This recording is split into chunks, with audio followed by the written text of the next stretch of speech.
क्या कह रही हो मीता तुम? मीता के शब्द सुनकर अर्चना का खून खौल गया, लेकिन उसने पूरी तरह से अपने गुस्से पर कंट्रोल करके खुद को शांत किया, क्योंकि वो भाई भाभी से अपने संबंध खराब नहीं करना चाहती थी। मीता, मुझे पापा की प्रॉपर्टी से फूटी कौड़ी भी नहीं चाहिए। मैं तो सिर्फ मम्मी के कारण रुकी हुई थी, वरना तो मेरे पतिदेव और बच्चे बहुत बुला रहे हैं। वो बेचारे 15 दिनों से होटल का खाना खा खा कर परेशान हो गए हैं। अर्चना रोने लगी। अभी 15 दिन पहले ही अर्चना के पापा का शरीर शांत हो गया, और बेटियां तो वैसे भी मानसिक रूप से मम्मी के ज्यादा करीब होती हैं। मीता से कभी मनोरमा जी को मानसिक प्रेम नहीं मिला, इसीलिए अर्चना ने 2-3 बार जाने के लिए कहा भी, लेकिन मनोरमा जी ने उसे जबरदस्ती रोक लिया, जबकि उसके पति और बच्चे अकेले परेशान भी हो रहे थे। और मीता ने उसके ऊपर प्रॉपर्टी में हिस्सेदारी को लेकर गलत आरोप लगा दिया था, जो कि अर्चना से बिल्कुल भी बर्दाश्त नहीं हुआ, क्योंकि वो ईश्वर की कृपा से खुद ही संपन्न थी। आपको क्या लगता है कि आप चली गई तो हम लोग मम्मी का ख्याल नहीं रखेंगे? आप यही दिखाना चाहती है ना? हमें अच्छी तरह से मालूम है कि आपकी नजर पापा की वसीयत पर ही टिकी हुई है, और मम्मी को बहलाकर उसमें हिस्सा लेना चाहती हो। मीता अभी भी शांत होने का नाम नहीं ले रही थी। हालांकि अर्चित भी मौन रूप से मीता के पल्लू के पीछे छुपा हुआ मीता का समर्थन कर रहा था।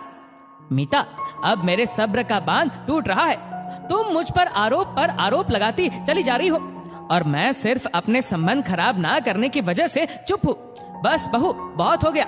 मैं तुम दोनों के बीच में बोलकर किसी के लिए भी बुरी नहीं बनना चाहती थी, लेकिन तुमने मुझे मजबूर कर दिया बोलने के लिए।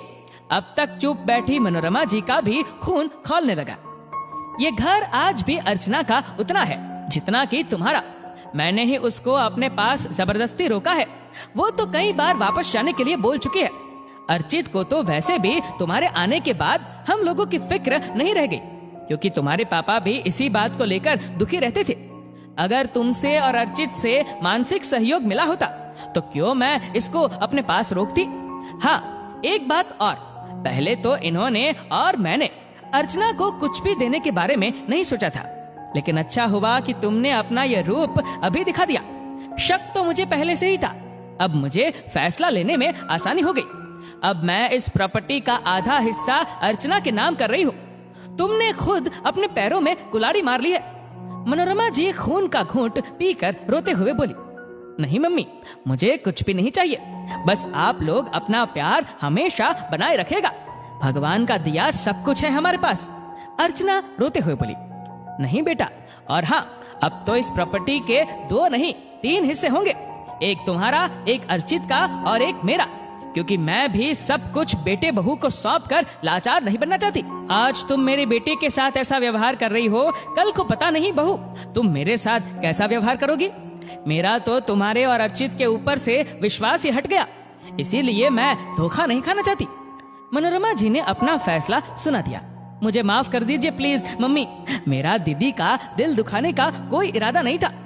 मीता घड़ियाली आंसू बहाते हुए बोली, नहीं बहू, अब तीर कमान से निकल चुका है। मनोरमा जी बेहद नाराज हो गई थी। मीता और अर्चित के पास सिवाय चुप बैठने के और कोई चारा नहीं बचा, और मनोरमा जी ने भी तुरंत वकील को बुलाकर अपनी वसीयत में बदलाव करने का